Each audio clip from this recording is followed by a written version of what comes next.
This video is something about unusual opening traps. And one of the most unusual openings is B4, which is the orangutan. Sometimes it's there for surprise value, but it's not really a strong opening with this. Black can respond by control of the center with E5. Then white's going to play bishop B2, king carrying his bishop, trying to control the center but hyper-modern way. Black pushes the pawn again, E4, picking up space in the center. White wants to control as much as he can in the center, so he plays c4 and he controls these pawns this way with that, but black develops quickly with the knight f6. So white is looking at the position.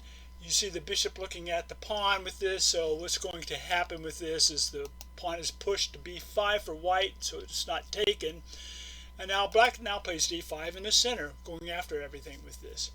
Now white's got several choices. Perhaps the best would be something like pawn to push e3, but instead, this game was pawn takes pawn, and it was played by Eix and Gronke in Berlin 1960, in which black won for a better game and a trap.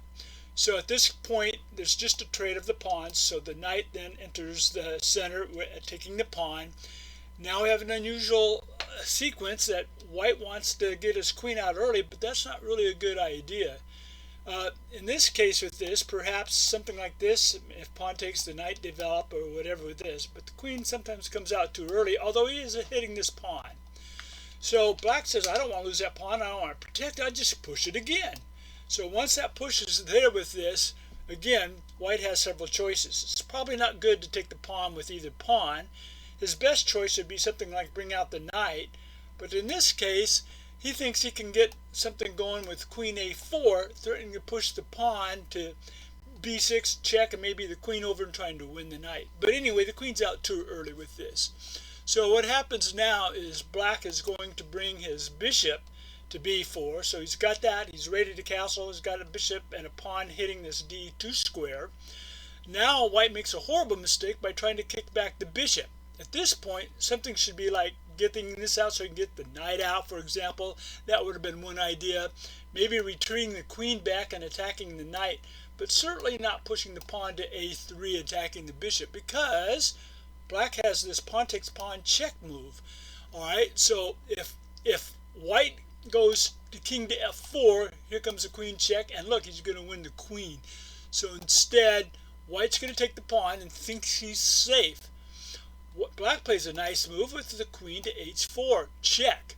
So if the king tries to run like this, he's going to get checkmated. There goes the knight to e3.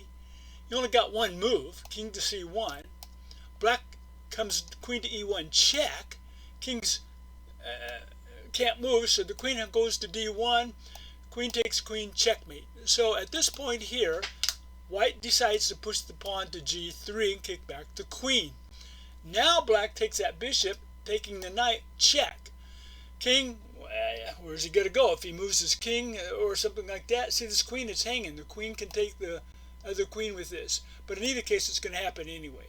So the king takes the bishop at d2, queen takes queen, it's a nice trap, and white has to resign.